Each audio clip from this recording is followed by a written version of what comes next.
Ticket to Paradise. This is a review that is very, very late. I tried for about 2 weeks to watch this movie in theaters and I wasn't able to do so. And finally got out to see it. And was it worth the wait? I don't know. It was fine. Here's the thing. I enjoyed this movie. It's a movie that I enjoyed watching, and that I think most people who go to see this, knowing the kind of movie it is, will enjoy this movie.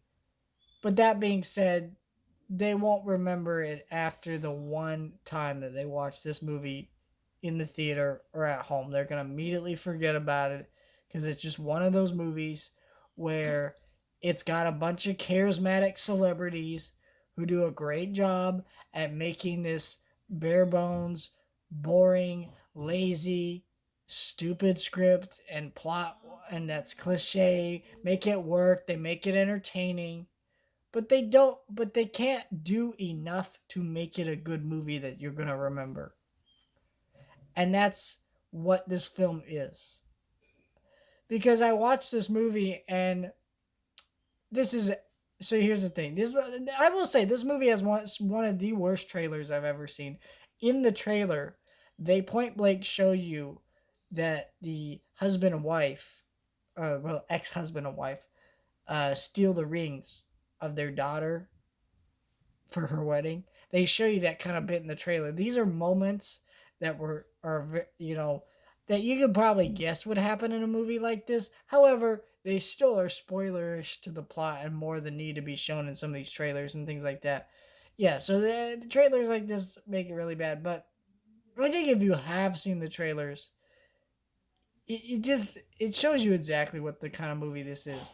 And I think it's really frustrating because these scripts are so lazy that you watch it and you go, well, I mean, this isn't horrible, but it feels like the people who made this movie went, well, why do we even have to try? We got George Clooney, we got Julia Roberts. They're gonna do their thing. They'll do the work for us. So let's just come up with some boring bullshit plot.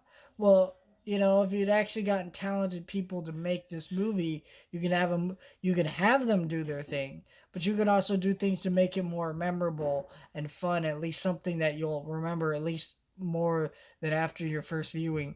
And I think that's what's annoying about films like this because the general audience, of course, will go out of a movie like this and go, I enjoyed myself. I enjoyed that movie.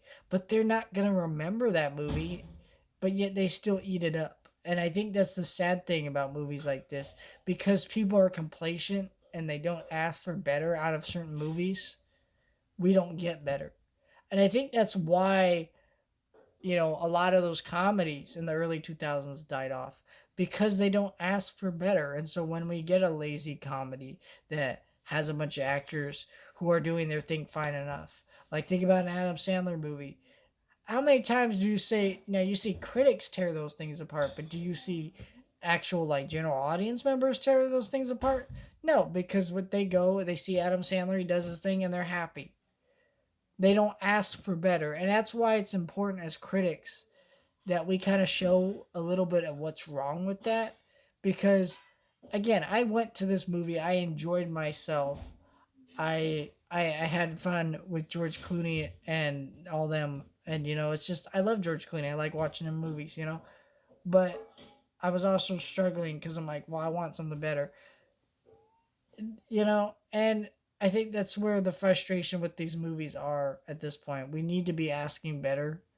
If people want a return of rom coms, if people want a return of comedies, then you need to demand movies that offer things new to the genre. Like Bros I think, was a fun rom com and comedy, and that's a return to comedies I'd like to see. Movies that have something new to offer to the genre, whether it just be the fact that that movie was starring two gay dudes or just the jokes in it being fresh and original, not something I've seen before, and that's where I'm at with movies like this. I'm just like, demand more. Um, and also, I think this is one of those movies that when you break down, all the characters are terrible. You have this main girl who she's trying to end up with this dude that she barely knows and throw her whole life away. And you can understand why the parents would be kind of shocked and annoyed about that, but she's not called out about that, you know? It's not really clear how long she's been with this dude either. Then you have then you have the couple and ex-husband. If it wasn't George Clooney and Julia Roberts doing that kind of bickering, you wouldn't really like them because they're unlikable, shitty people who are doing a lot of awful things to people. But you know, it's kind of one of those things that because it's likable movie stars, you know, and there's no reason that characters needed to be as unlikable, mean spirited as they are, and I think that's where I'm at with these movies. Did the movie entertain me? Did it do what it needed to do? Of course it did.